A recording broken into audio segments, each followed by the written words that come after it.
Hello and welcome to the second round of the Ultimate E-Racing Driver, where we put all of our competitors to the ultimate test of not only strategy and skill, but adaptability. We opened last weekend at Silverstone with the IndyCar, and it was incredibly close racing.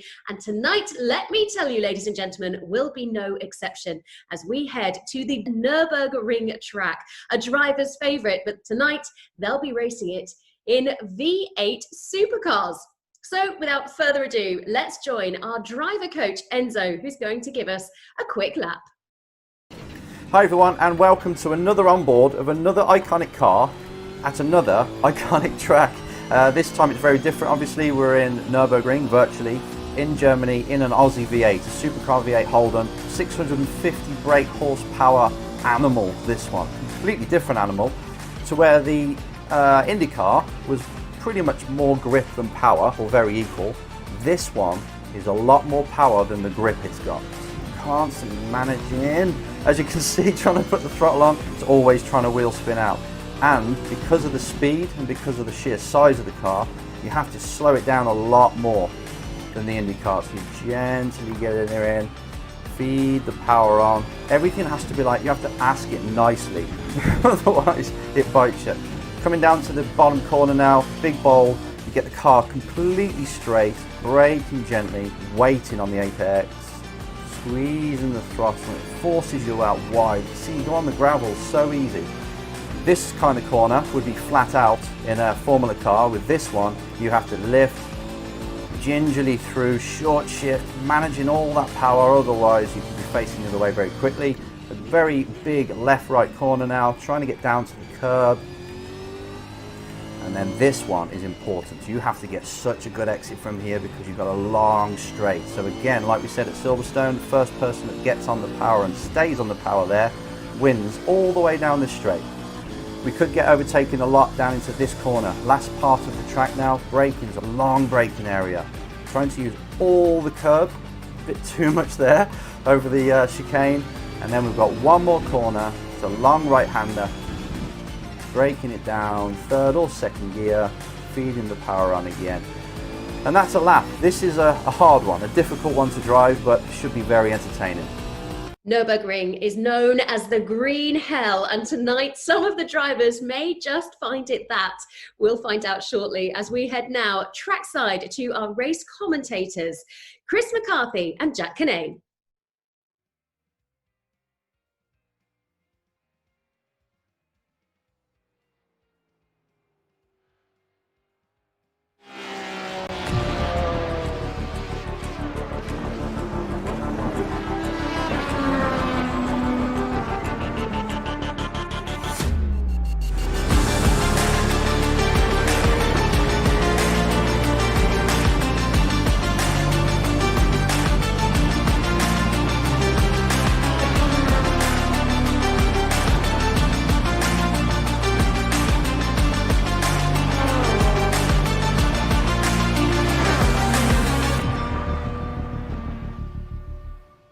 Hello and welcome to the second round of the Ultimate E-Racing Driver, where we put all of our competitors to the ultimate test of not only strategy and skill, but adaptability. We opened last weekend at Silverstone with the IndyCar, and it was incredibly close racing. And tonight, let me tell you, ladies and gentlemen, will be no exception as we head to the Nurburgring track, a driver's favorite, but tonight they'll be racing it in V8 Supercars. So without further ado, let's join our driver coach, Enzo, who's going to give us a quick lap. Hi everyone.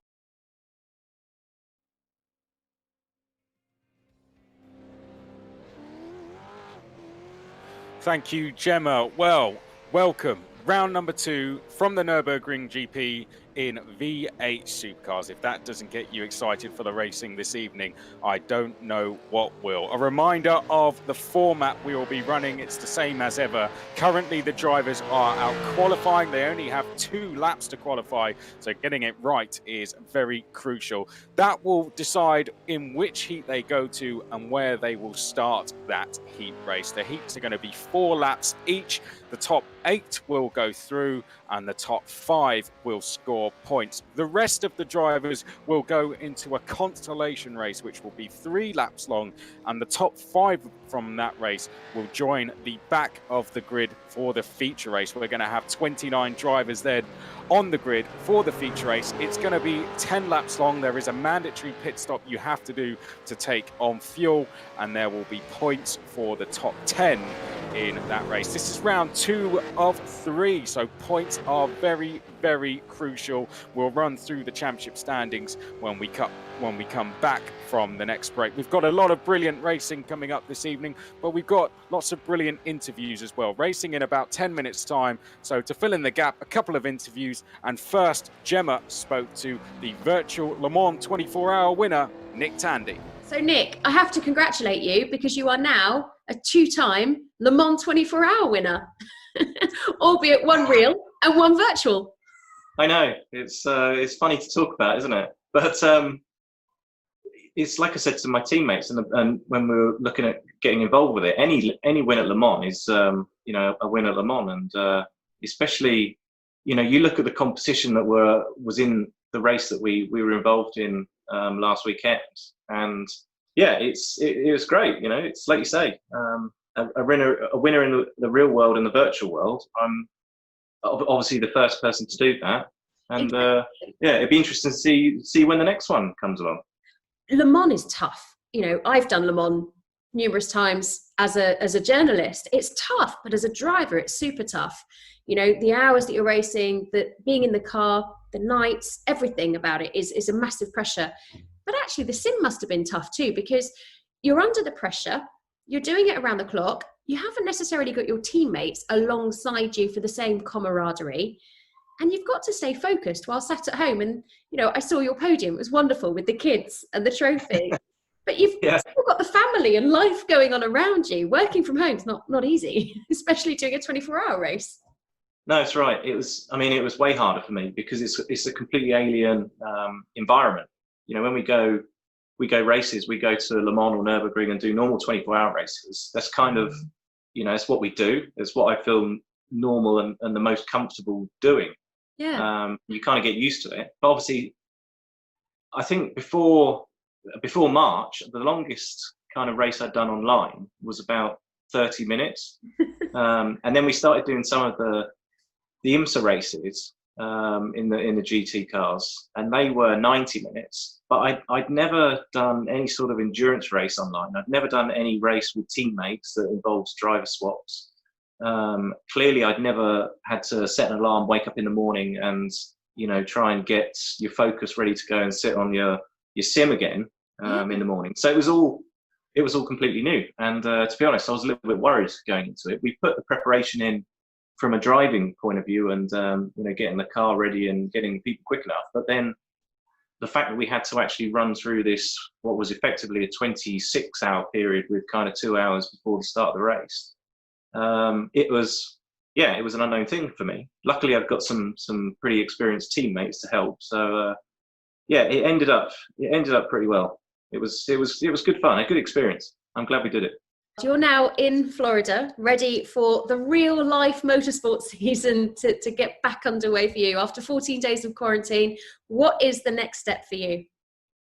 Yeah, so we go back racing, and it'll be funny because I've been to our first races at Daytona coming up in July, and I've been to Daytona probably for the last kind of 8-9 years, but always in January and always for a 24-hour race. And now we're approaching the restart of our season, and we're starting off with short 2-hour 40-minute sprint races at Daytona and Sebring, which typically they're kind of big, long endurance standalone event races. So yeah, it's obviously great to go back to work and go back racing, see all the people that we haven't seen since January. And yeah, I mean the plan is obviously to hit the track running better than our competition, and I'm kind of hoping that my involvement in the esports scene has been keeping me sharp, and we can get a bit of an advantage. How ready do you actually feel to get back into a real car? This is probably the longest period you've ever been out of a race car. Yeah, well, I did consider this before I left the country to come over here, and I actually took one of my my cars, my small racing cars that I've got in my garage, out for a test day at a track, just to get back into the feeling of trying to get a car on the limit, because, you know, like you say, there has been a long gap from people driving anything competitively. And I remember from years past, if I had we used to have obviously much less races than kind of and testing than what we do now as Porsche drivers.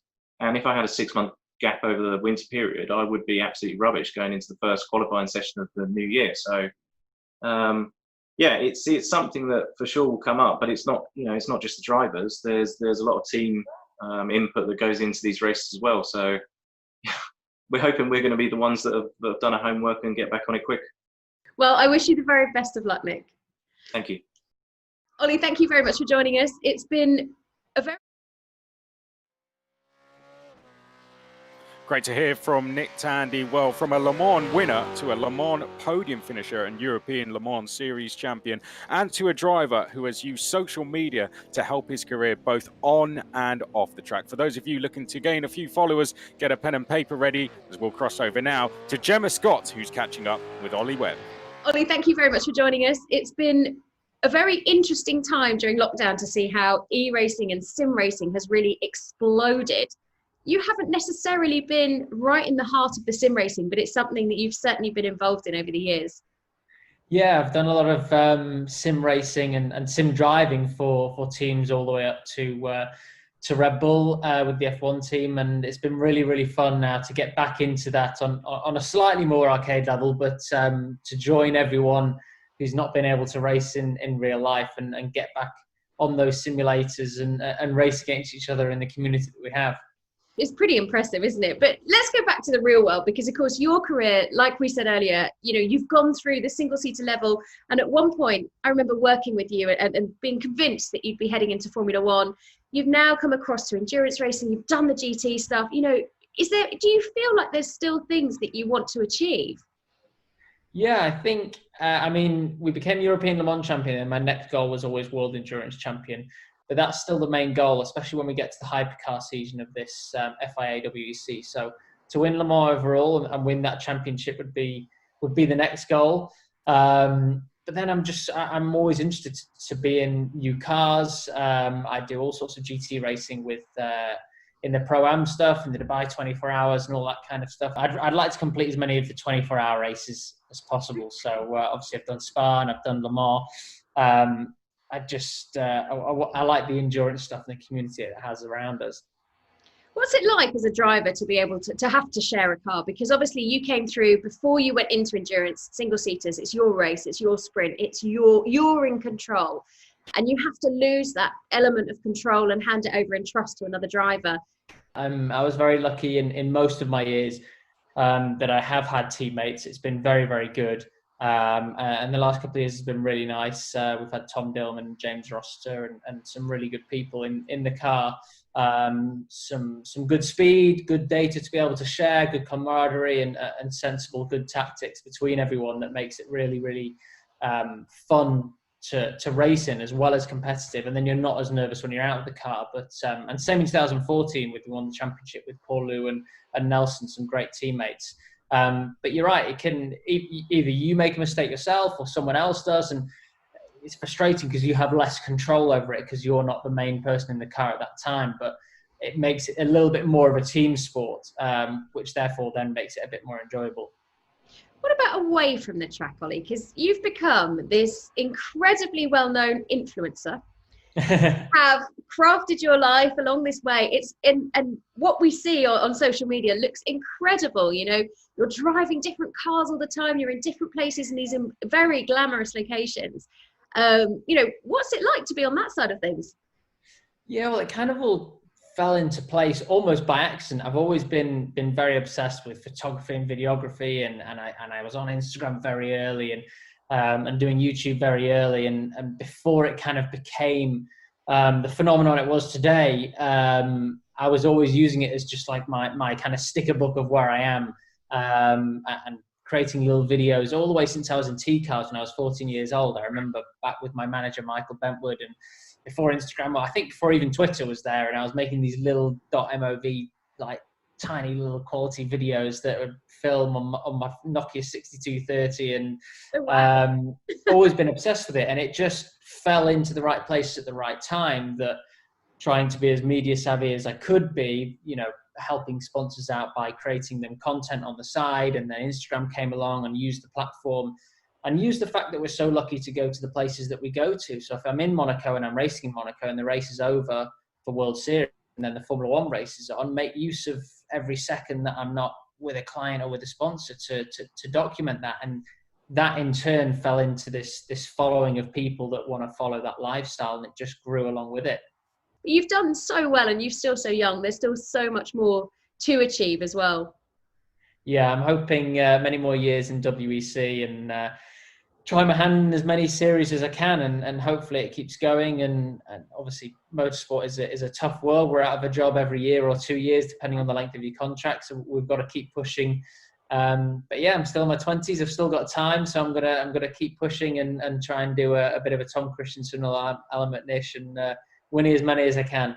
We'll be calling you Mr. Le Mans in a few years' time. Yeah, that's the plan. And Mark too. Love it. Thank you very much for joining us, Ollie. Thank you for having me. Great to hear from Ollie. Well, we are now very close to getting racing underway here in the Ultimate eDriver Series from Nurburgring in V8 Supercars, round number 2. Let's take a quick look at the points before we bring you up to speed with what's happened in qualifying. There you can see Hoggard is your leader, Lulham, Horston, Bortolotti and Mitchell the top 5. But lots of points up for grabs, and it can all change very quickly. This round 2 of 3, and points up for grabs in both the feature race and the heat race. Well, Jack Canane, let's bring you in now. You can talk us through what's happened in qualifying and talk through the grid for this first heat race. All the drivers are going to have one heat race. The top 8 will go through and the top 5 will score points. So finishing in the top 8 is good in this race. Finishing in the top 5 is even better, Jack. Exactly, it's all about that crucial grid position. Josh Malin taking the overall pole position for the heat races, so he managed to just beat out Liam Lawson to that win in the qualifier. We've got Josh Malin next to Matthew Payne, Phil Dennis, Alex Connor, Jack Crawford are your top 5. Mohammed Ibrahim, the champion from last season, is in 7th place. But here we go, rolling to the grid. V8 Supercars at the Nurburgring is go. Josh Malin leads away straight away. Matthew Payne in 2nd, Phil Dennis to the inside line. Now we're using the non-arena layout of the Nurburgring, so they will not curve off to the right-hand side. They will take the shortcut off the left-hand side through turn 1. So here comes Phil Dennis from a long way back up the inside. He's outbreaking themselves. Contact, and around goes Malin, gets a shove in the back as they come through, trying to sort themselves out. Phil Dennis, Ibrahim is going to take the lead out of all that chaos. Porto drops down, Dennis dropping down, so Ibrahim leads. Matthew Payne 2nd, Ramon Pinheiro is up to 3rd place. So other chaos guys outbreaking themselves in these massive V8 Supercars. But it's Mohammed Ibrahim from 6th on the grid. Matthew Payne is in 2nd, Ramon Pinheiro 3rd, and then Goldstein in 4th, and Jack Crawford in 5th place. Very hard cars to get to a stop, and we just saw what a shame for Josh Malin. Started on pole and just get a touch in the back, and around he went, but Ibrahim leads. Well, we did say, Jack, there's going to be some unexpected donuts coming this evening. I didn't expect about 10 drivers to be doing it at turn number 1, but Ibrahim it is who leads us. Payne in 2nd, Pinheiro. There we can see Ramon Pinheiro, the Spaniard, in 3rd place. But just keeping these things in a straight line is an achievement. I can tell you that. V8 Supercars, very, very hard to drive now. Lulham is out of the race. Connor is down in 12th place. Disaster for Malin, though. At the moment, he won't even be qualifying through to the feature race. He'll be having to go into the consolation race. He does have time, not a lot of it, though. Just over 3 laps remaining in this race. They are very quick-fire races. All good for Ibrahim, though, but a very chaotic start to get us underway here at round number 2, Jack. Yeah, exactly. Oh, there's a move just up ahead. A big move from Porto on Slavin. It gives him a bump in the doors that come through the chicane. Malin has to try and avoid, and I think he's involved in another one as they come through. Up the hill they come side by side. Malin trying to make his way through.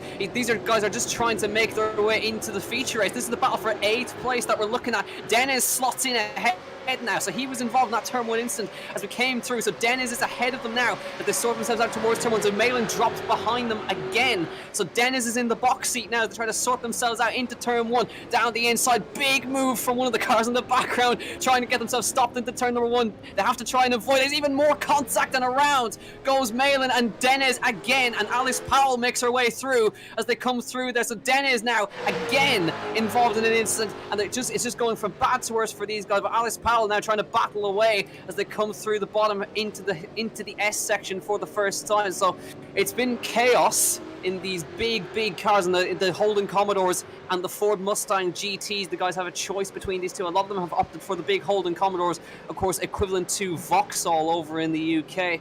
But these are incredible machines. 6-speed sequential gearbox, 650 horsepower, 5-litre V8. So, and brakes that barely work. So they're very hard to get stopped. So I give these guys the benefit of the doubt. These are very hard cars to drive. But right now, you see Alice Powell is now into the box seat for the features. When you look at Matthew Payne, just got past Ramon Pinero for that segment. Mohamed Ibrahim is gone. Our champion is checking out at front.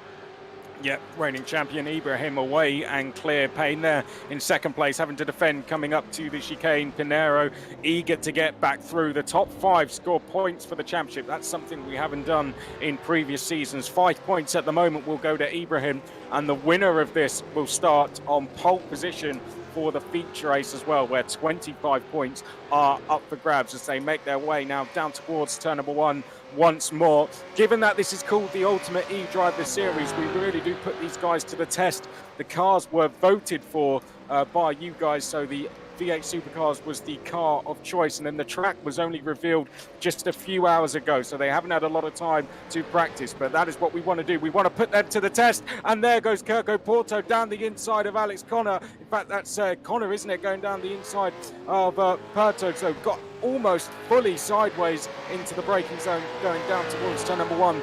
But Connor managed to get that move done on the Brazilian Porto and puts himself into 6th place. So he's only 1 place away from a point, with Harry Cottrell in 5th place. Ibrahim, Payne, Pinero, Goldstein, Cottrell, Connor, Porto and Powell, currently the 8 drivers that are going to go through on this penultimate lap. And this is a good lap a good battle there that we are seeing from Cottrell and Goldstein. This is the battle for 4th place, Jack. Exactly, this is a fantastic noise of these V8 Supercars, and wide from Goldstein ahead. Here comes Harry Cottrell now on the outside, easily done as they made a mistake there to Goldstein, so he drops back to 5th place and Cottrell slots in front. But these cars have a fantastic onboard noise. As you ride onboard, you can see how much they're working the wheel. They're extremely hard cars to keep in a straight line as they come down the long straight now, reaching 160 miles per hour as they come to the end of the braking zone right here, up to 5th gear, up to 6th as they come through this long right-hander, touching 160, creeping up to 170 as they come for the hard braking zone, braking early, down to 2nd gear. But they get it turned into the chicane, and wide goes Harry Cottrell now as they kind of come through, bouncing over the big curves as they come through. Goldstein slots ahead, so that's how easy it is to make mistakes here in these V8s. And through goes Goldstein, takes the place of Harry Cottrell. Alex Connor behind on the final lap now. So Mohamed Ibrahim is out in front, Matthew Payne in 2nd, Ramon Pinero's 3rd. Then we look at Goldstein, Harry Cottrell, Alex Connor, Porto and Alice Powell in that final 8th place. Now here we go, this is Alex Connor trying to get past Harry Cottrell into the braking zone for turn number 1, trying to get the cut back line, but again they have to cut off to the left hand side. Going to try and get back up underneath Cottrell here onto the power, careful not to get it too much on the right foot because you will go around in these big cars. But Ibrahim having no problems out front. But so far the racing has been fantastic, because this is the first time these guys have been out of a single seater in this championship all along. Yeah, really being put to the test, aren't they? So that battle for 4th between Goldstein and Cottrell has allowed Alex Connor to close in. Alex Connor, British F4 driver, absolutely flying at the moment as they make their way down to the hairpin for the final time in this race. Alex Connor surely is going to try and make a dive down the inside of Harry Cottrell and pick himself up a point here. As we said, the top 8 go through. Alice Powell currently has the last qualifying place through to the feature race. Ibrahim, he's going to take pole position if he wins, but this is the main battle we're focusing on. It's the battle for 4th. Goldstein, Cottrell in the middle of picture, and Alex Connor just behind. It's all going to go off in the chicane, no doubt about that. Harry Cottrell in the middle of our picture. Is he going to get a good exit and be able to get a run? He's going to have to go on the attack to defend at the same time from Alex Connor as they make their way down to the final chicane. Alex Connor looking to the outside here, trying to sell the dummy on Cottrell, not going to be able to do it, and Harry Cottrell, he's gone too deep on the brakes, dives down the inside there of Goldstein and gets the move done round the outside of the segment. Oh, Goldstein taking a spin, Connor's gone through, also Porto has gone through as well. Porto trying to dive down the inside of Connor. Alice Powell trying to make a place at the end there. Ibrahim's had to come into the pit lane, so not too sure what's happened there, but it's Payne who takes the win. Ibrahim will be classified second, then it's Pinheiro, Cottrell, Connor, Porto, Goldstein, and Powell taking the last qualifying place, Jack. Yeah, I just saw Ibrahim was given a drive-through penalty, so it's exactly like we saw last week in Silverstone with the IndyCars. Remember the last-minute penalty on the final lap, so Ibrahim had to come in and take that. So Matthew Payne will have pole position for the feature race. Ibrahim will start close enough to him, second, so Pinheiro, Cottrell, Connor, Porto, Goldstein, and great to see Alice Powell qualifying as well. I'm going to ask Gemma Scott to quickly join us for this for the next couple of minutes. We do have a small interval now between Heat 1 and Heat 2. And Gemma has, of course, been doing all the interviews throughout the championship. Not only does this championship bring brilliant racing, as just witnessed, but it also gives us a chance to speak to the drivers and find out their stories of what's got them to the place they are in their career. Gemma, how have you found having a lot more time than usual to catch up with the drivers? Well, I'm not sure I've had a lot more time, but certainly the drivers seem to have done, Chris. And it's been a real honour, actually, because, you know, it's given me in this time the chance to keep doing what I love doing, and that's interviewing drivers and sports stars and giving. The thing I found, it's almost relatable to the Goodwood Festival of Speed every year, where the drivers are off duty, where the drivers are chilled out and they're enjoying what they're doing and they're happy to chat. And this is the position I found us in over the course of lockdown, where they're just happy to have a 30-minute chat. You know, some of the interviews have gone on so long. Our poor editing team have been frantically trying to cut them down to 3 or 4 minutes, but it's wonderful to see where the passion came from and to see how they've got to where they are, like you say.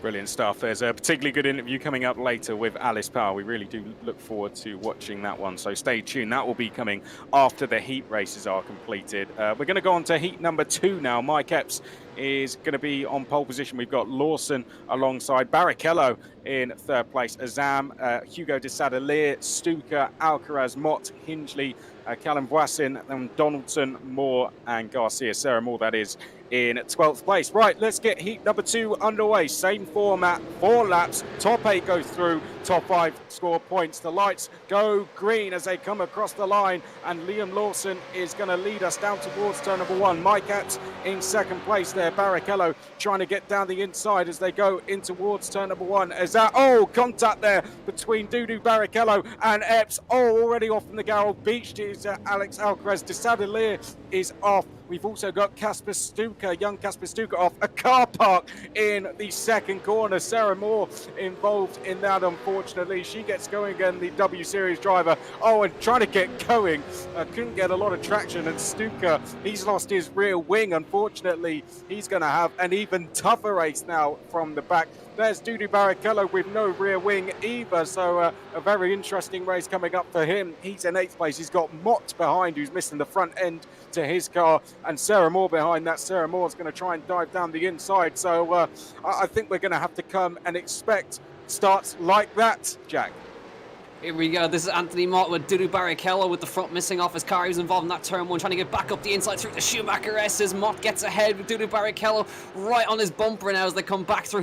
This is a crucial spot. Remember, 8th place is you will get through to the feature. Big dive for Barrichello down the inside as they come through. Shoves him out wide. Contact made. Barrichello is ahead, but I wonder will that be looked at? It was a big dive with a proper V8 supercar move right there. Just getting into them, running them out wide. You are allowed to make a small bit of contact in V8 supercars. Mott now going to try and come back. I think Barrichello's letting him back through there as they come back down. But now he may have a run on them as we look back. Here's Hugo de Sadalier, Cian Donaldson as well, battling it out. Here's a Donaldson trying to get ahead of the Sadalier here. So Sadalier missing the rear wing of his car. Now, the rear wings don't do a lot, but they do provide a small amount of rear grip. So he will notice the difference as we look now at de Sadalier across the line. But Liam Lawson leads. Ramiz Azam is now in second place. Mike Epps is third.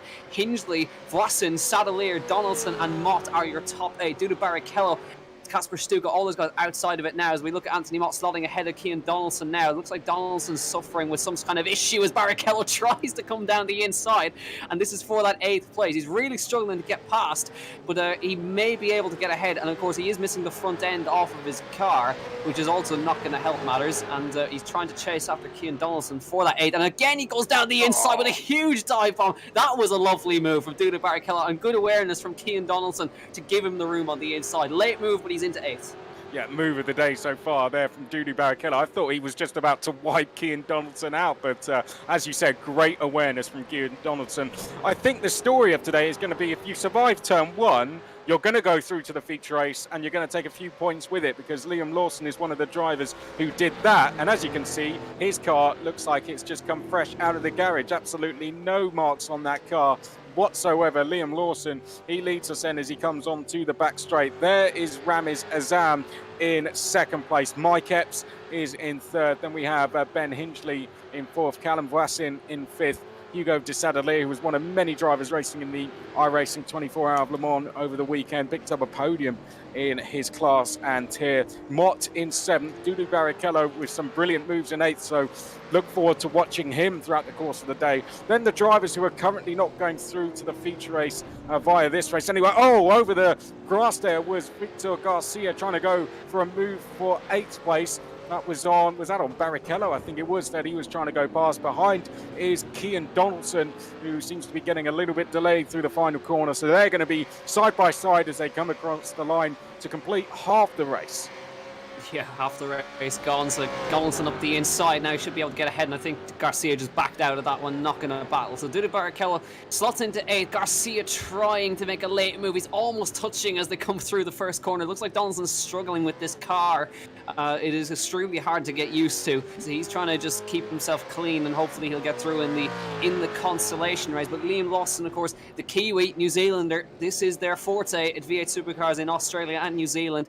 So this is the racing that they love, and you can see him getting sideways out of the background. Now you can see as well in the background Ramiz Azam starting to come under pressure from Mike Epps. So these are totally different cars to what they're used to. Azam is more used to a Lamborghini Super Trofeo car, and Mike Epps, of course, more used to more karting related stuff. So it's really different. Liam Lawson, of course, going to be racing in FIA Formula 3 when we get going very shortly, actually. So these are very different cars, and I don't think anybody in the grid has ever driven these cars. So it's a brand new experience for everybody.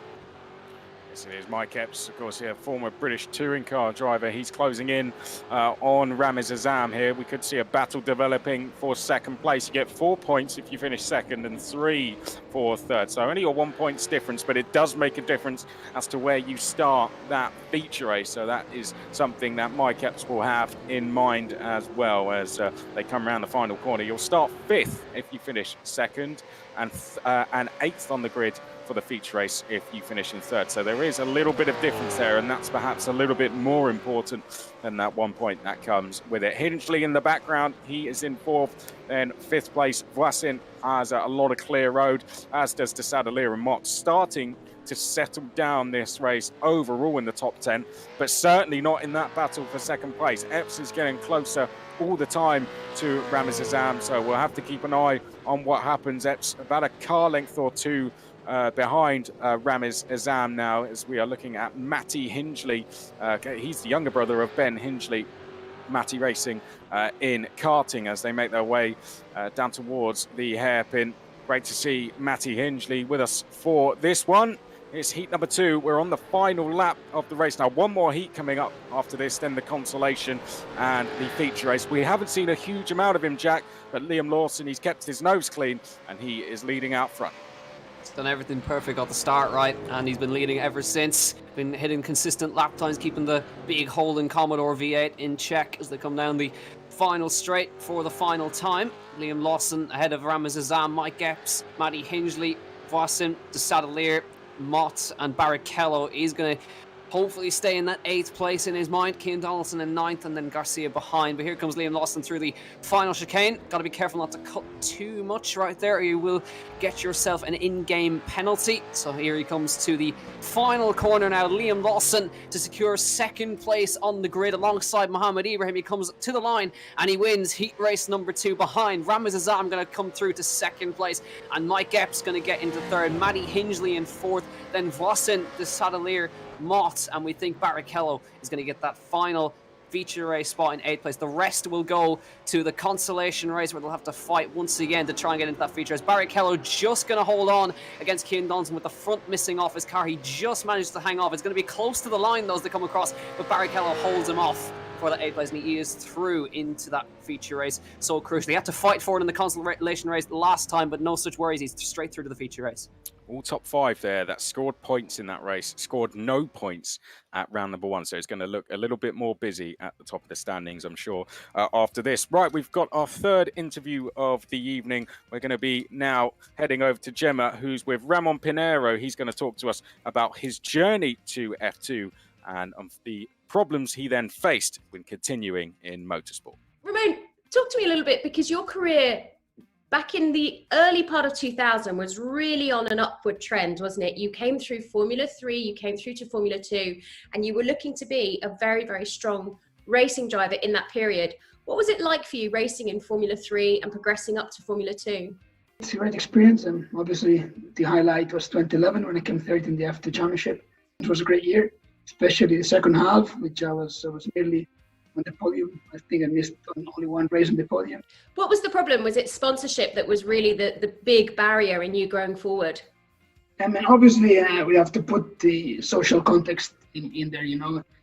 We're coming out of the big economic crisis in 2008, 2009. And I don't come from a wealthy family, from a wealthy background, so all of it was being through sponsorship, or even I set up a crowdfunding campaign to be able to raise an F2 in 2011. Yeah, unfortunately, I had to stop. It's not something I wanted to do, but I had to. I tried to go back for many years, and still now, if there's a chance, I'm giving a shout out right now. If there's a chance to get behind the wheel, I'd love to go back. But that's what I find interesting, actually, because we've seen you feature across the e-racing platform, especially with our series here, the Isolation series in May that we run. Now we're running the Ultimate E-Racing Driver series, and through that, people are watching and people are recognizing the talent from people on the sims and knowing that that skill can be transformed back to the track, especially with drivers like yourself who have already proven yourselves. Yeah, absolutely. That's what I'm trying to put some time in the sim, you know, especially doing series like this. Things that are being broadcasted, which I have to really thank Enzo and you guys and the crew, because I think you're putting an amazing broadcast into it. To anybody watching right now, if you've got a sponsorship package you can offer Ramon, we've got a seriously talented previous Formula 2 driver who featured many times on the podium, and would love to be back out. Thank you once again for joining us. Take care. Thank you very much for your time, and thank you for the show you're putting up. It's amazing.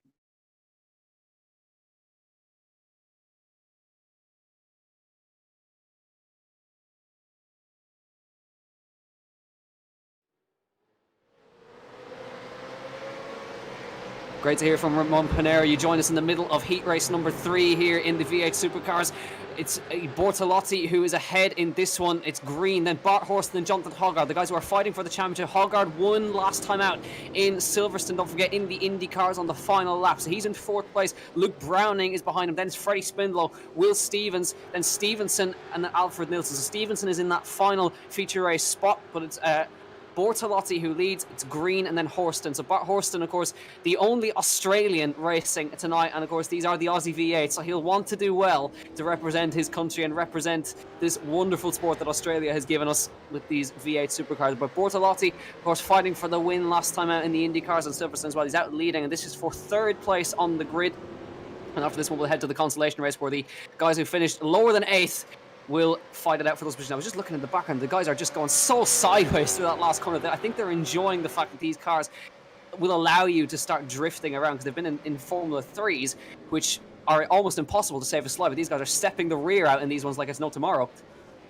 Yeah, I have to say, a fairly clean start. Of course, we did miss the first half of the lap. Chris Tadulu was the only one that... Oh, there we go. Said it at exactly the wrong time. Thank you. Is that Casper Stevenson that was making the contact there? Had to say it. And unfortunately, just as I say that, there has been our first real incident. Of course, Chris Tadulu, he's at the back after an incident at the first corner, but it was a relatively clean start. Alfred Nilsson involved in that, and he's tagged a little bit there by Chris Tarhan. The American now goes through. He's going to go into 10th place. So Chris Tarhan getting through. Oh, and there he's helped round 1-1 as it's now Nilsson who goes back through. So it's all starting to kick off, Jack. Just as I said, we had a clean start to the race. Alfred Nilsson back into 10th. It's lap number 2 of 4. A reminder, this is our final heat. Top 8 goes through as ever. Top 5 score points. Perfect example of retaliation. So Tarhan gave him a push to pass, so Nilsson just turned him into the gravel. It was perfect. So we look at Will Stevens now, who's chasing after Freddie Spindlow. So Spindlow's kind of lost touch with Luke Browning and Jonathan Hoggard, who are just up ahead of him. But Bortolotti kind of checking out at front. He's doing exceptionally well out in the lead. He's leading away. Mirko Bortolotti and Ben Green following him in second. So the 2 Ford Mustangs are actually out in front as well. So the Ford has not been a popular choice today. A lot of people going for the Holden Commodore, which is a massive car, and the Mustang kind of dwarfs in comparison to it. But I think it makes up for it in the size of the rear wing on the Ford Mustang. The rear wing on the Mustang is almost the same size as the car. So we look at Freddie Spindlow now, in lap 3 of 4. Bortolotti leads. He's had no troubles out front. Ben Green, Bart Horston in third, Jonathan Hoggard, Luke Browning, Freddie Spindlow. There is Jonathan Hoggard, the championship leader, don't forget. So he's fighting away with Bart Horston. So they're together in the championship. And Lolum, of course, who was racing last time out, he has had a terrible heat race, number 1. He's going to be in the consolation race. So essentially, Hoggard and Horston need to get through, and they'll be together on the grid when we go to that feature race. So Hoggard trying to score some good points. We look at Mirko Bortolotti with the 2 Ford Mustangs out in front. Great to see. Yeah, Bortolotti with Green just behind there. Lap 3 of 4 now, and I guess you could say an ever so slight mistake from Bortolotti that's allowed Green to close in a little bit more as we go on board with Ben Green now. Horston just behind in 3rd place. He's got the best seat in the house to watch this battle. It's what Ben Green does because he's got those drivers in chase. Does he go for a move here, potentially have a little bit of contact with Bortolotti and lose places, or does he just stay where he is? It will affect where they start the feature race. At the moment, Bortolotti will grid up 3rd for the feature race by winning this race, and Ben Green will start from 6th. So there is that difference and a points difference with it that they'll score from finishing 1st and 2nd. I think Green is about to answer my question by making a move as he does. He's going to sit behind going into the final corner. Not really a place you can make a move. What does he do down to turn 1 as they come out of the final corner, getting a little bit out of shape? That's just the norm in these things. I can tell you that really isn't a mistake as we head down towards turn number 1. Green doesn't look close enough to make a move. He's going to fill the mirrors of Bortolotti and sensibly stays behind for the time being as we are now on the final lap, Jack. You got an idea of how much these cars move around on the braking zone. Ben Green just fighting the rear end to stop them from coming around, but Bortolotti's holding on for now. But Ben Green looking the quicker of the 2 cars, so he may go for a last-ditch move when we come down to the end of the lap shortly. Bart Horston actually not too far off the back of them, actually, so they can't really afford to fight for too much of this lap, so they should be fine if they stay in position. Bart Horston not too far. There he is actually in the background. Jonathan Hoggard just a ways off as well, and Luke Browning. That top 5 are very close together. So Bortolotti trying to hold on to his lead position. So the top 5 are all in shot right there. The top 6 actually, Freddie Spindlow just in the background as well. Coming to the Schumacher S's, of course, Ben Green following the Ford Mustang ahead of him. And as they come towards the last couple of corners right now, does Ben Green go for a move into the chicane? He got a great run last time out of the chicane, so it may be a last-ditch move, but we'll wait and see. So here comes Ben Green. Does he get the exit that he needs, or does Bortolotti just have enough? It looks like Bortolotti just has enough to hold on for now. They come to the last chicane. Yeah, he's too far back. There's no way he's going to try anything from that far back. So Mirko Bortolotti, he's done enough. He's led every single lap of this heat race so far. Comes through the last couple of chicanes, and Green getting very sideways over the curbs in the background, so he's not going to have anything on him. So Bortolotti coming through the last corner, then the Italian in the Ford Mustang with another Ford Mustang right behind him. He's going to win heat race number 3. 3rd place on the grid for him. Ben Green is 2nd. Bart Horston, the Aussie, is in 3rd. Then Jonathan Hoggard, Luke Browning, Freddie Spindlow, Will Stevens, and Casper Stevenson are going to go through to that feature race. The rest will go to the consolation race. Good stuff. Well, that is now our heat races done. 24 drivers currently on the grid for the feature race. 5 more will go through via a 3-lap consolation race. And in all honesty, I just hope 5 cars finish in that one, because that is going to be absolute chaos. While that race is happening, we're going to go back to another interview, our final interview of the program. This, my favorite one, I think, of the show. We're going to go and hear from one of the flag flies of women in motorsport over the last few years. Any budding young females looking to get into motorsport, I think you'll particularly enjoy this one. We'll go to Gemma Scott now, who's speaking with Alice Powell. Alice, thank you so much for joining us. I want to go back to the beginning, if that's all right. I'm really intrigued to know where your passion and your love and your drive for motorsport initially came from.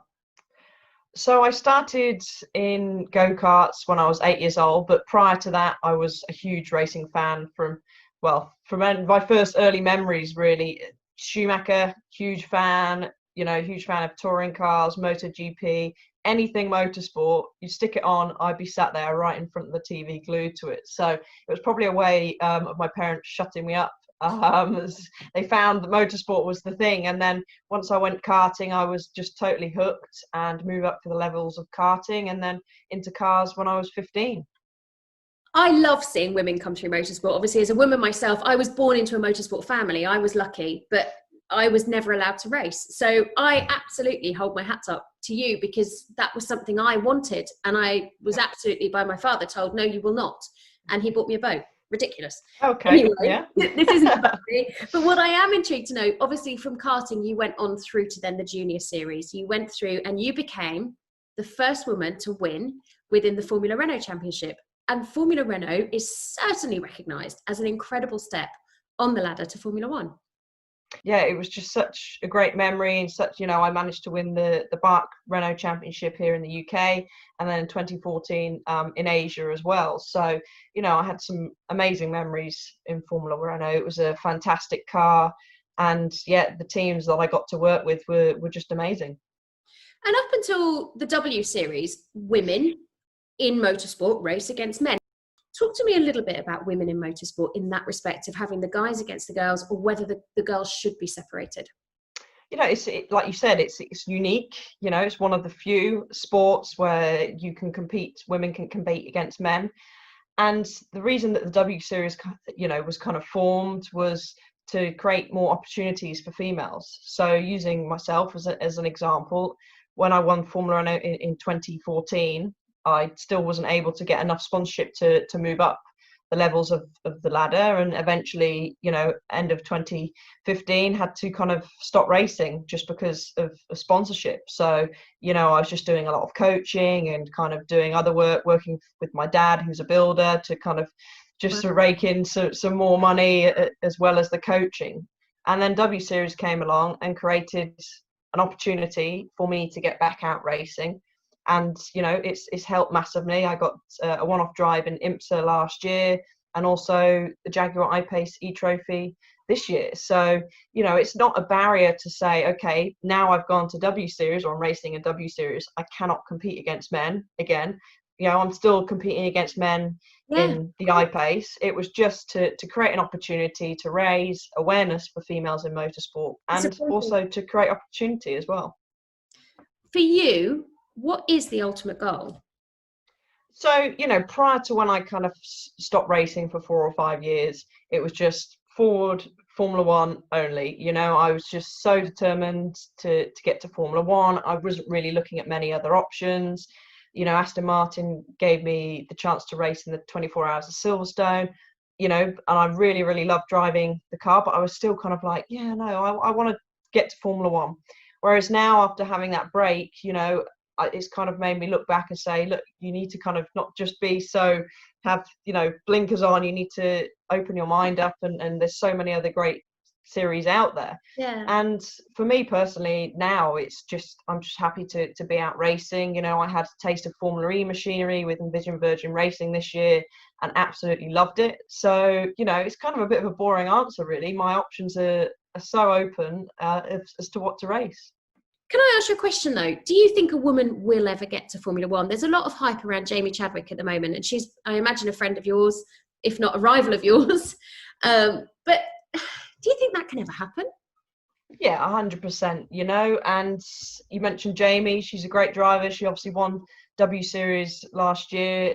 You know, she's had great experience. She's moved on and she's racing in the Formula Regional Championship this year, you know, and I'm sure, 100% sure there will be a female in Formula One in the future. You know, I would even say probably in the next 4 years. So as I would love it to be myself, but, you know, I'd be definitely supportive of having other females because, you know, that's what it needs. It needs a role model for younger females to look up to and go, oh, actually, females can do it. I just thought it was just a male sport. And one thing is when we had our race last year in W Series at Brands Hatch, it was so nice to see the amount of young females kind of ranging from 3, 4 up to mid-20s coming along and saying, oh, we didn't know that girls could race, you know, we want to get involved. Especially the younger ones were saying, we want to go-karting. And, you know, that's what it was about. A lot of them didn't even realise that females could kind of race. So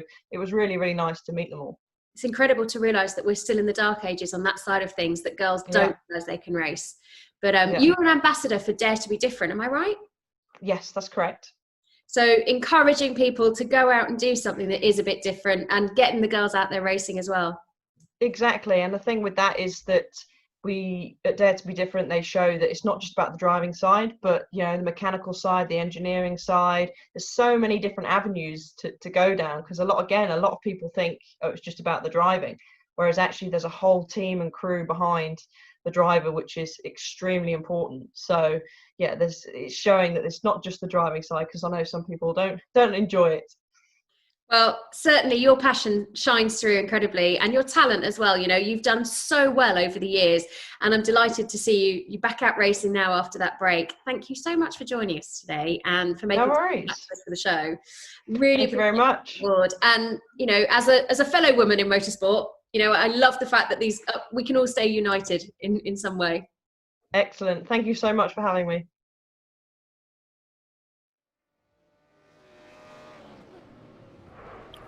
Brilliant interview with Alice Powell there. Whilst that was going on, we did have our consolation race. The top 5 from this race go through to give us a 29 car field for the feature race. And the 5 drivers that gone through are Josh Malin, Cian Donaldson, Mohammed Ibrahim, Alfred Nilsson and Jack Crawford with a move on the final lap. So our driver who qualified pole position overall coming in to this round, Josh Malin, having to come through via the consolation race. And Ibrahim, of course, who was leading his heat race, picked up a drive-through penalty, wasn't able to serve that on the final lap. So Ibrahim was black flagged, hence he had to come into the consolation race.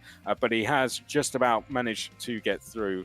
He will be all the way down in 28th on the grid, though, for the feature race. We'll be able to bring you live points throughout this race. That's something the team working behind the scenes are giving us the privilege of being able to do. It's round 2 of 3. We've got some of our high point scorers from the first round down at the back there, and we've got some new faces towards the front as well. It's going to be a very interesting race. Let's all hope they get round in one piece. So this is the grid. Matthew Payne and Liam Lawson on row number 1. Mirko Bortolotti and Ramon Pinero, row 2. Ramiz Azam and Ben Green, row 3. Harry Cottrell and Mike Epps, row 4. Bart Horston and Alex Connor will be row 5. Matty Hingley and Jonathan Hoggard will be just outside the top 10 on row number 6. Then we have Kiko Porto and Callum Wastin on row number 7. Luke Browning and James Goldstein are row 8. Row 9, Hugo de Sadalier and Freddie Spindlow. And rounding out the top 10 is the aforementioned Alice Powell and Anthony Mott. Will Stevens and Phil Dennis, they will be on row number 11. Then we have Dudu Barrichello and Casper Stevenson on row number 12. And then behind that, Josh Malin, Cian Donaldson, Mohammed Ibrahim, Alfred Nilsson and Jack Crawford. The final 5, of course, qualifying through via the consolation race. The points coming into this race, Hoggard leads on 30, then it's Lullam on 23, Bortolotti on 22, Horston 21, Mitchell is on 12. 10 laps around Nurburgring in V8 Supercars for round number 2 of the Ultimate eDriver Series. It's going to be an absolutely fantastic race. Lawson and Payne are going to be the 2 drivers. Oh, we've already got carnage going on in the background. James Goldstar, Harry Cottrell, has had a spin, unfortunately. Oh, and there's more contact. Let's go back to the leaders, though. Lawson is on the outside, Payne on the inside as the lights go green for round number 2 of the Ultimate eDriver Series. Down towards turn number 1 we go. Let's hope they all get through safely. Some of them haven't even made it to the start-finish line. Into turn number 1 we go. Bortolotti is going to go through into second, albeit briefly, as he goes into the gravel. We've got someone spinning round. Unfortunately, that looks like it might have been Hugo de Sadelier. I think they have spun round. So it's Payne, Law. Oh, more drivers spinning. Callum Voisin has gone round. Car park at the back of the field. Absolute carnage in the opening lap of the race, but we come to expect that with the V8 Supercars around Nurburgring. Look at this, 2 by 2 they go down towards the hairpin on lap number 1. Matty Hindley in the middle of all that. We've got Horston leading them, and there goes a very ambitious move, and that's Matty Hindley, I think one of the drivers who was off. In fact, who was that off? That was Kiko Porto, apologies, who was off into the gravel. All going off on this first lap, Jack. It's going to be it's going to take us a lap or 2 to figure out what's happened here on the first half of lap. If we go back to the front, Liam Lawson takes the lead. It was a fantastic start because Matthew Payne lit up the rear tyres to try and stay in front of Liam Lawson. So Liam Lawson slots in front, the 2 New Zealanders battling for the win. This is what we want to see. Here we go now. Can Matthew Payne come back in? And maybe as they come down towards the chicane, he's going to have a think about it on the inside. There's a 10-lap race, of course, mandatory pit stop, don't forget as well. So they've got to come in to the pits at least once, and we saw plenty of strategy play out last week. So now, here we go. Does anybody going to opt for the early stop like we saw last week? Bortolotti looking to the inside as Payne looks up the inside and Lawson at the same time. So the top 3 are away. Mike Epps is 4th, Ramon Pinero is 5th, Alex Connor, Ben Green, Luke Brown and Jonathan Hoggard. And then we have Matty Hindley in 10th place. So we run down the front straight away. It's Liam Lawson who leads. Matthew Payne in 2nd place. He's thinking about a move on his New Zealander compatriot. Bortolotti slotting in behind. Mike Epps catching up to them as well. This is going to make it for a 4-car battle. In the background, we look at Jonathan Hoggard, Luke Browning together, Matty Hindley, and all these guys. There's plenty going on. And Liam Lawson and Matthew Payne still out in the lead. Somehow, after all.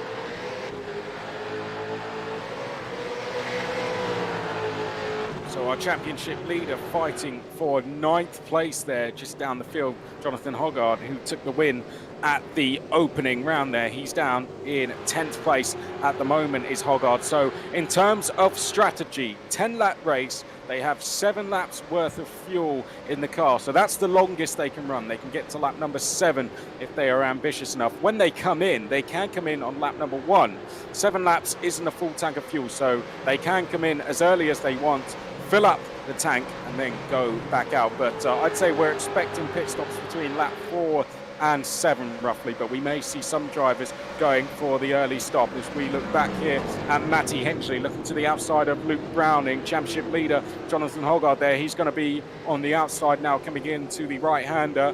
Ramiz Azam is just behind this with Bart, Horston, Mott and Malin as well. Malin's made an absolutely fantastic start. He started all the way down at the back of the field. He's already up to 14th place, so he's got a chance to score some points here as Azam trying to look down the inside of Jonathan Hoggard, not quite able to get through. Oh, big contact there as Hoggard went to rejoin the circuit. We had someone cut across the circuit as well. Drivers now diving in. Hugo de Sadelier is one of those 3 drivers coming into the pits. We've got Luke Browning in the pit lane as well. De Sadelier is in the pits, Matty Hindley and Josh Mailing all in the pits. So 4 drivers that is going for the early stop at the end of lap number 2. Over to you, Jack. Some apologies. I am having some small technical issues, so I'll try to do my best to keep up with the racing at the same time. So Bart Horston we look at in 10th, Jonathan Hoggard is 9th, and I think he's missing the rear off his car now. So somebody's come into contact with him as they come through, as he looks up the inside of Azam as they bang towards the chicane for the 3rd time. Hoggard slots ahead of Azam. So there's a big old battle happening. It's crucial points in the championship, don't forget. And then we have Azam behind. Then it's Bart Horston, then Anthony Mott just behind us now. Azam thinks about coming back at Hoggard. Horston just watching in the background to try and see if he can make any sort of move our train as they come up towards the Schumacher S's. Hogarth just coming away a little bit now as they come up through the Schumacher S's for the third time. But Liam Lawson starting to open the gap out front. He's looking quite comfortable. He's on lap number 3 of 10. But as we said, we saw a few cars coming into the pit lane right there, and they won't be changing tyres. As wide goes Azam as he outbrakes himself. How many places is he going to lose? He's just going to lose out to Bart Horston around the outside. Then Mott is going to slot in just behind. He might be able to make a move through as well. But that's how quickly, if you're in a big old train, you make one mistake, you go wide, you're going to lose a lot of places. Here comes Mott now. He's going to have to go to the outside line of the chicane as they come down to the braking zone. Tries to get around the outside of Azam, but Azam defends it nicely. Very tricky to make a move. There's a car round, and that is Ben Green who spun it on the exit of the chicane. He gets back going again, but he's losing spots a lot. He's going to come straight into the pit lane as a result of that one, and as well as that, Azam has also come into the pit lane. So that's how quickly you can drop spots. Going to promote a lot of guys up the order, but now we see Azam and Green into the pit lane. Yeah, Ben Green in, I think sensible decision, having just had a spin. So all they are doing in the pits is taking fuel. They have 7 laps worth in the tank, so they have to come in after 7 laps. That's as far as they'll be able to go in this race. There is Alice Powell. We had an interview with her, great chat between herself and Gemma Scott. She's currently in 16th place. There's a lot of space around her as well. So Alice has a chance here just to get her head down now and start putting in those green sectors, trying to get those personal best laps. And once everyone's had a stop, she'll see where she ends up. So Alice Powell currently sitting in 16th. Third in last year's W Series was Alice Powell, and a former Formula Renault champion, as she spoke about in her interview. Great to have her with us for this one. Sarah Moore, another driver who came along to join us as well. And Alice Powell not far away from a points finish. Top 10 score points in this one. Virtual Championship sees Bortolotti leading the way with 37, Hogarth with 32, Lawson third with 30 points. So it is very close between the top 3 in the championship. Right, now what are the leaders going to do for pit stops? Are they going to go 5 laps and come in at the halfway point? Is some of them going to try and go a little bit early here on lap 4? Is some of them going to go a little bit longer? Let's see if any of them take a dive into the pits. No, they don't. And Stay Payne, he's going to wait to see what Lawson does. When Lawson comes in, that's when he might decide to stay out one more lap.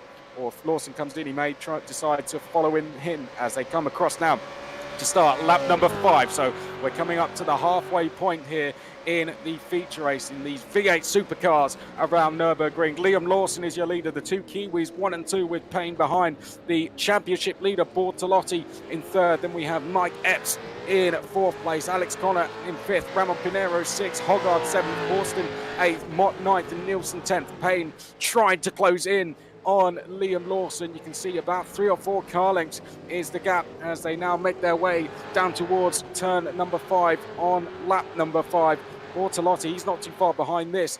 He is currently your championship leader with 37 points. He's stayed consistent throughout the season so far. I know we only are 2 rounds in. We haven't even completed 2 rounds yet, but you do score points in both the heats and the feature race, so it's important to stay out of trouble all the way through the rounds now, something that was different in previous seasons. Oh dear, this is Hogarth now. He's missing that rear wing. Less important than what it looks, I can tell you that. And he's now going to be side by side with Bart Horston coming up to the Michael Schumacher S. Bart Horston sensibly decides to stay behind for the time being. So Bart Horston sat there in 7th. In front of him, Jonathan Hogarth in 6th. Not too sure if either of these have done a stop. I don't think they have. They've got to do that one stop. As here goes Horston down the inside into the right-hander. Is Horston going to be able to get the move done? No. He's going to be on the inside for the next flat-out turn. But if Hogarth can stay where he is, he'll be on the inside coming up to the chicane. And Horston is through, Jack. Great move, lovely move down the inside. Hogarth's going to have to sit behind now, so he just shuts the door through the flat right-hander. So here's the leader of the guys who have stopped is Luke Browning. So he was the first to make, and he's leading the train of cars that have made a stop. Ramaz Azam and Ben Green, they've all made a stop. Remember, Ben Green spun. So Luke Browning is the guy we need to watch because Jonathan Hogarth is in. So the first of the leaders, first of the top 10 is Jonathan Hogarth, and he's going to come into the pit lane and take his stops. So it's going to be interesting to see where he comes out in relation to Luke Browning because, of course, he was the first guy to take a stop. So here comes Hogarth down the pit lane as well. I think Voisin is also in 12th place. So down the pit lane they come. It's a long pit lane and it's a slow pit lane as well. Alice Powell into the pit lane as well. So Luke Browning, we need to watch for where he's going to come out. And I think he should be able to slot in front of both of these guys. Well, Hogarth's on the pit exit now.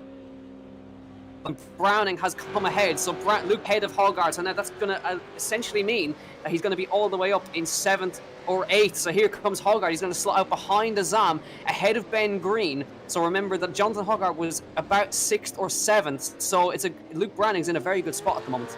Yeah, it's a very good spot, actually. You have to say Luke Browning could put himself into the top 5 here. All he's got to do is stay on track. This is the benefit of coming into the pits early. Don't forget, they don't change tyres, so the tyres go the full 10 laps. No one can change tyres. All they do is take on fuel. So doing an early stop doesn't really put you at a disadvantage. All it does is just mean you do your stop a little bit early, and Luke Browning has cleared any traffic around him, and that is why he is doing as good as he is. You see Casper Stevenson, the kart driver, is up the road from him, but quite a bit up the road. There is Casper Stevenson. He is yet to do his stop.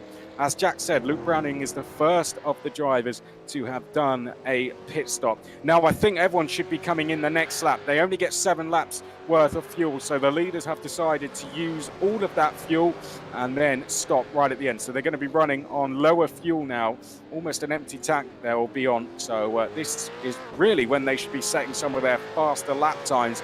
So we look back at Liam Lawson, he's actually pulled a little bit more of a gap now, hasn't he? You can see that gap has definitely extended over to Payne and Bortolotti as well. Bortolotti hasn't exactly been closing in on Payne. So, Jack, you have to say Liam Lawson doing a fantastic job out front. Yeah, he's led every single lap. He's had to fight off the advances from Matthew Payne as well. He had to make an overtake on Matthew Payne, so he hasn't led quite every single lap, but he had to make an on-track overtake to get past Matthew Payne, but he's led since then. Bortolotti's just been hanging in there in 3rd place. Mike Epps is kind of on his own there in 4th place.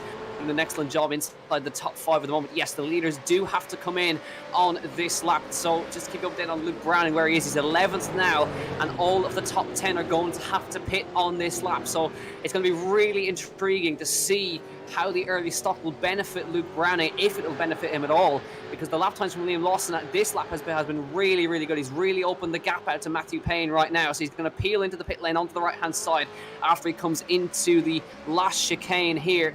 And he'll be going straight through, getting a top up in the tank, just enough for 3 laps of racing. In he comes then. In comes Matthew Payne, in comes Bortolotti, in comes the entire top 10. I think Bortolotti was trying to stay out there, but I think he remembered that he doesn't have enough fuel. So in comes Liam Lawson, in comes Matthew Payne, Bortolotti, Mike Epps. All of the top 10 are coming in. We need to watch for Luke Browning, where he's going to come out, or even if Matthew Payne is going to jump anybody in the pit stops. It's going to be interesting to watch as they come through to the last couple of laps of the race.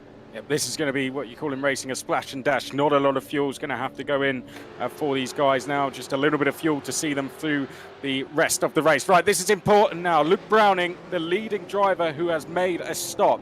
Where does he come out in relative to the leaders? Oh dear, a slight mistake into the chicane, but I'd say in V8 Supercars terms, that is absolutely fine. As he comes around the final corner, there's a little bit of a traffic jam at the end of the pit lane. These guys are coming out at the top of screen. Do we see Luke Browning?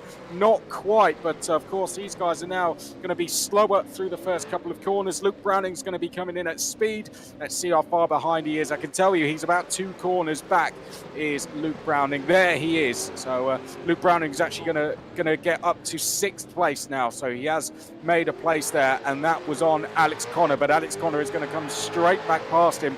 These two will know each other from racing in the British F4 Championship last year, and Alex Connor dives back down the inside of Browning. So he's closed the gap as Browning. He's made a few places with it as well. Now he's going to be fighting with Alex Connor for 6th place. Well, Bortolotti took the lead in the pit lane, and Liam Lawson takes it straight back in the hairpin. So Bortolotti had a fantastic pit stop, but Liam Lawson slots back in front as they came out of the pit lane. Bortolotti just slotted in front of Liam Lawson and Matthew Payne at the same time, but Lawson takes it straight back now as they head towards 2 laps to go next time by across the line. So Lawson's had to fight for it again to retake that lead. But all that, look how close Mike Epps is now. He's in 4th place, and the pit stops have brought him right into this battle for the podiums. He's had a great pit stop, and we'll see how he's able to get on now. Some of you guys may have taken just a touch less fuel, so maybe they may have to do some fuel saving. Some of them may have to do some fuel saving in the final lap. But now Bortolotti is holding up Matthew Payne. He's holding up Mike Epps because Liam Lawson has already moved in front. He's already built a small lead, a slender lead, as you can see. So Matthew Payne's got his work cut out now. Onto lap number 9 of 10 as Bortolotti gets the rear end out as they come towards the end of lap 8 onto lap 9. Matthew Payne's got to start thinking about a move now and hold on to his position of second place. Bortolotti making the moves in the pit lane to the inside. Matthew Payne, does he go up the inside? Yes, Bortolotti leaves the space, getting it stopped on the brakes. Bortolotti trying to come back on the inside, but he leaves the door open, and Matthew Payne get way out as they come side by side through there, but Matthew Payne comes out in second place, and now he can attempt to try to close down the gap to Liam Lawson, but he's built a second gap right now. Let's see if Mike Epps can get that podium. In championship terms, this is still good news for Mirko Bortolotti. He's still got a good advantage in the championship, so we'll check in with the championship points at the end of the race. But so far, he's been very consistent this season. There he is in third place, but as Jack said, Epps could be the one to watch now. He's closed in on these guys. He is in fourth place. Lawson is away. Really, this is a battle for the last 2 spots on the podium, and sadly, one of these guys is going to miss out on that podium as they make their way through the Michael Schumacher S. Now, Mike Epps in fourth, trying to close in on Payne and Bortolotti ahead. Then a gap back to Alex Connor in fifth, Browning in sixth place. We're coming up towards the final lap of the race, and it's going to be a fantastic battle for the last 2 spaces on the podium, I'm sure. Jack. Yeah, it's going to be fantastic. So Lawson away out front in the lead. Matthew Payne secure at the moment in second place, but Liam Lawson on course to take his first win in the championship in the brand new, the first race that we've had in a non-single seater category, and he's going to try and make himself away and try to keep himself in that first place. No mistakes can he make from now on. And Bortolotti trying to hold on to that third place because he's dropping into the clutches. There's a tad now of Mike Epps across the line onto lap 10. Liam Lawson, Matthew Payne, Mirko Bortolotti, Mike Epps, Alex Connor, Luke Browning, Ramaz Azam, Bart Horston, Ben Green and Jonathan Hoggard are your top 10 in this race. But Liam Lawson's done an incredible job to hold on to that lead. He had to make the move just on the previous lap to get past Mirko Bortolotti, who got a fantastic pit stop. But it's going to be now. We look back at Ramaz Azam up the inside of Luke Browning for 6th place, and he gets it done because Browning goes way too deep, and Azam slots into 6th place. Been a good race for Ramaz Azam, one of the best we've seen in a little while from him. Of course, he was fighting for the championship all the way back in the May isolation series, or the April isolation series, excuse me, all the way back in April when we started this. And Ramaz Azam in 6th place in these V8 Supercars. Luke Browning behind him, Bart Horston, then Ben Green, then Jonathan Hoggard. So Bart Horston going to gain some points in Jonathan Hoggard, but Hoggard's still going to score points, and he will still lead the championship as we head away. And of course, they'll do the calculations in the background as well. Usually my maths is quite wrong. So Liam Lawson leads away out front. Yeah, I was going to say, live championship, 37 for Bortolotti, 31 for Hoggard, and 30 for Liam Lawson. So that is the live championship points. So this driver, with a win, he didn't score any points at round number 1, but this win and 5 points in the first heat, a win in the heat and a win in the feature race is going to bring him up to 3rd in the championship. This has been perhaps the toughest test we have seen. This is the ultimate eDriver series. We're looking for the ultimate racing driver, and Liam Lawson has just put himself in the running for the championship as he comes around the final corner. Round 2 victory is going to go to Liam Lawson as he comes across the line. Brilliant performance, a maximum score for him, and he goes all the way up to 3rd in the championship and celebrates it in style as well. Payne will be 2nd. Bortolotti, he will be the new championship leader in 3rd place. Epps finishes 4th. Connor in 5th place. That is Hoggard, unfortunately, having to come into pit lane, so he will drop out the points. Azam is 6th, Horston 7th, Browning 8th, Green 9th, and Hoggard, unfortunately, coming into the pits, I think will drop out the top 10 there, Jack. Yeah, looks like it. He will be classified as 10th at the moment, but coming across the line now, Will Stevens, Matty Hingley, Alfred Milson, Harry Cottrell, Cian Donaldson, Casper Stevenson and Alice Powell in 21st place. She'll come across the line. Been a terrible, this is probably one of the, because we're so used to performances from Mohamed Ibrahim, but this is the first time I've seen a non-finish in a race in a long time, and we saw that we were talking earlier about the donuts. Well, they're giving us plenty of it in turn 1 in these V8 Supercars, and I'm sure the guys love these things. They are incredible machines, and tandem donut going on there between a couple of the guys right there. Hugo de Sadalier doing it, Anthony Mott, and a couple of others, Bart Horston involved in that one. But Liam Lawson takes an amazing victory. I don't know who that was. I think that was Alice Powell steaming into turn 1 at full speed. But yeah, great job. And the New Zealanders take a 1 and 2 in the Aussie V8s. So I'm sure they'll be very over the moon with that one. Well, I think that was pretty good, wasn't it? Brilliant stuff, a brilliant challenge. And next week, we're going to have a completely new car and track combination as well. It was IndyCars at Silverstone. That was pretty good. And now V8 Supercars at Nurburgring. I wonder what is going to be next, which will be the end of the season as well. Next Monday, we'll be crowning our ultimate racing driver. I need to lie down after all that racing. Fantastic stuff. It was Bortolotti is now the championship leader ahead of Hoggard, Lawson, Horston, Lullen, Payne, Epps, Azam, Mitchell and Connor. But let's get some reaction. It was a pretty chaotic evening. Lots of reaction to come. So Gemma Scott, over to you. Thank you very much. Well, that really was a lot of action, wasn't it, boys? That was quite something, seeing everybody slip sliding around there. And I do believe our third place finisher, Mike Epps, is standing by. Mike, what an incredible evening. And that certainly showed us how tough these V8 cars are to handle.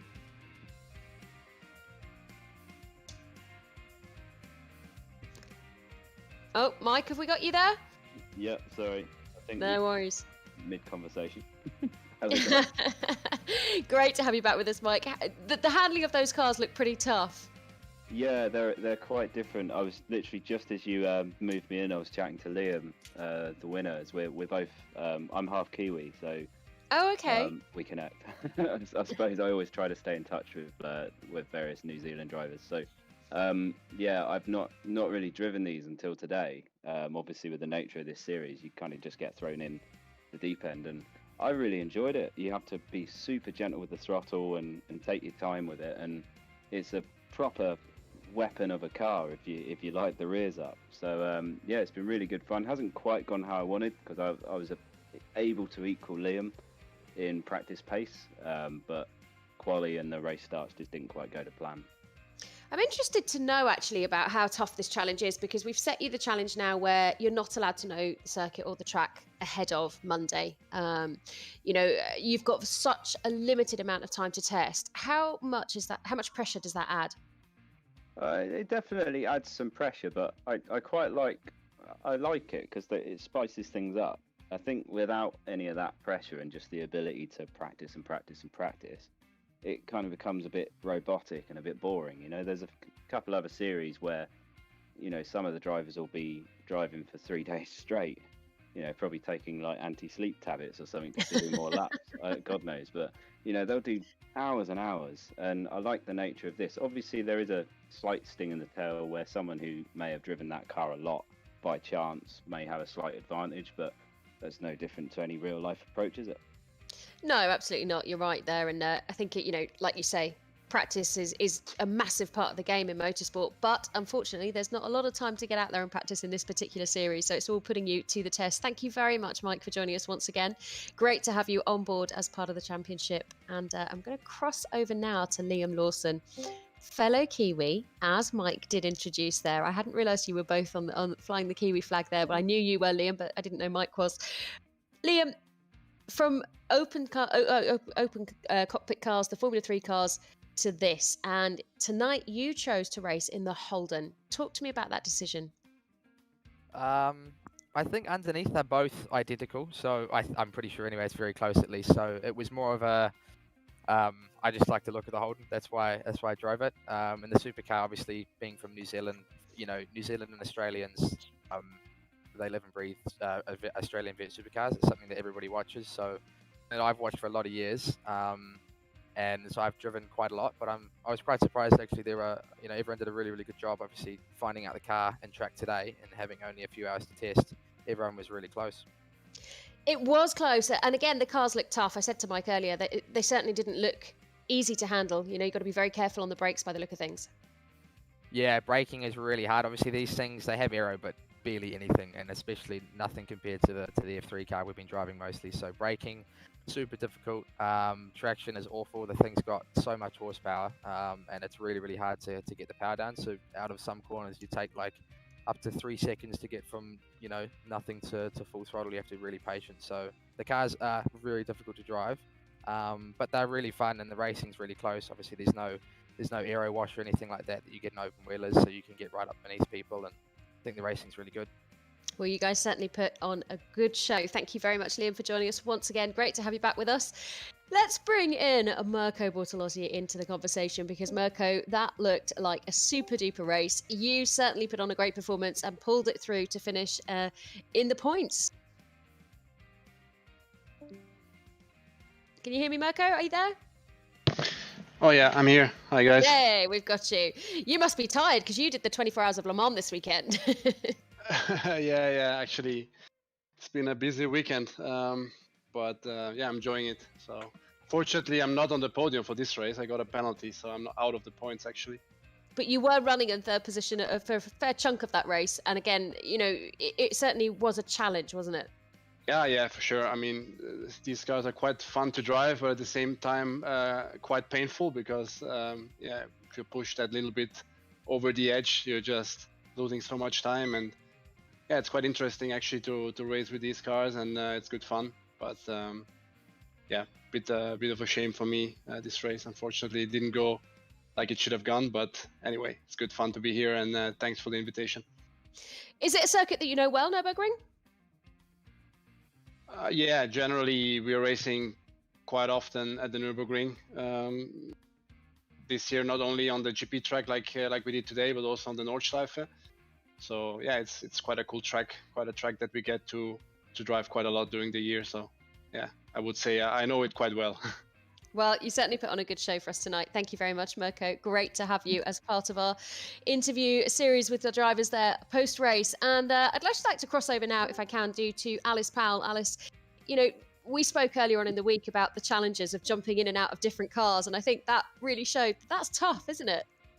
Yeah, for sure. It's been a lot of fun. It was a hell of a lot of fun. So I'd definitely love to come back next week and have a go. But yeah, God, those cars were a handful, and I really enjoyed the format. And I think a lot of us haven't got time to kind of sit on a sim all day, so it's fun to find out last minute about the car and last minute about the track. But no, I loved it. I had so much fun. Just trying to keep out of trouble. That's a task itself. Well, at one point you were moving quite high up, and I was convinced you were going to be in the points. What happened? Well, I went into the pad, I boxed, and then I had a semi-spin, and then, just totally lost a load of time through that, and I think I got a tap at the start as well, and got sent round, so it was just so busy. It was so busy, but yeah, next time, hopefully, fingers crossed. There was a lot of contact tonight, that's for sure. Just doing this, is it almost giving you the flavour of, actually, I wouldn't mind jumping into a V8 and doing a bit more, because you've done single-seaters, you've done IMSA, you've done various different bits and bobs. Does that now make you want to head over to Australia and do some V8s? 100%. I was running the on my trading paints the old Walkinshaw livery, and I just thought the cars just look so cool, especially with that livery. And I was on a chat with Sarah Moore, and we were saying, should we go? Let's go to Oz. Let's go and have a go at these cars, because they are great fun for sure. Absolutely. Well, thank you very much, Alice. Great to have you on board with us, and hopefully we'll see you again next week. Definitely. Thank you. Ramon Pinero, who we spoke to earlier on the programme, is joining us right now. Ramon, again, showing what you're capable of, but certainly I think we put you to the toughest test tonight, all of you. Well, tonight was extremely tough. I didn't get along with the car at all. I was just very lucky into the first corner in the first hit. I could manage to put myself into P2, P3, and then just hold it from there, to be honest. It was really, really tough, but it was fun. I enjoyed it. Tough because of the car. Would you regret choosing the Holden? Should you have gone for the Ford? I don't think it would have made any difference, to be honest. I mean, I was struggling with everything, with the brakes, with the power, with the steering wheel. It was a nightmare. But it was still fun anyway. It was a good laugh. It certainly was a good laugh, and it was great for us to watch. Thank you very much, Ramon. Lovely to hear from you. Wonderful racing tonight, seeing the Ford against the Holden, seeing, that passion that lives through in so many motorsport fans' hearts. Anthony Mott is standing by. Anthony, talk to me about that experience tonight. Everybody's saying that was just super tough. Oh, have we got Anthony? I'm not hearing him at the moment. Can you hear me, Anthony? I'm not sure that we've got the technical ability there with Anthony. We've lost him, unfortunately. But how about that? You know, for me, the passion between the Ford and the Holden rivalry, you know, the story of that into Australian motorsport is just incredible. And it's something that we all know is going to continue over the years. And to see the drivers' choices tonight was interesting as well, between choosing which car they wanted. Chris, Jack, what do you make of that then tonight, guys? Well, it was interesting, wasn't it? I think it was challenging. I think that's the word that keeps coming up in this championship. Here's a challenge. Here's a car on track that you've probably never done before. Now go and take it on and race it. And that's the challenge of doing it, and why we've given it the title it is. It's V8 Supercars is around Nurburgring is probably something we wouldn't really see. So why don't we give it to you all? That's the whole point of esports. Just to quickly run through the points I'm looking at now. Hoggard on 32, Lawson on 30, Horston on 29, and then 23 points for both Lulham and Payne, and Bortolotti on 22. So very close for that final round. It certainly was. Thank you very much, Chris. And, you know, like I said, incredible racing. You guys out there voted for the V8 Supercars, and what a sight it was to see them racing tonight at the Nürburgring. If only we'd had a few extra hours, perhaps we could have sent them around the Nordschleife. That would have been awesome. Next week, of course, we'll be back, ladies and gentlemen, at the same time. Where, I don't know, and in what, again, who knows. But imagine the possibilities. Trucks around Laguna Seca, maybe? Who knows? We'll find out next week. We'll see you then. Take care.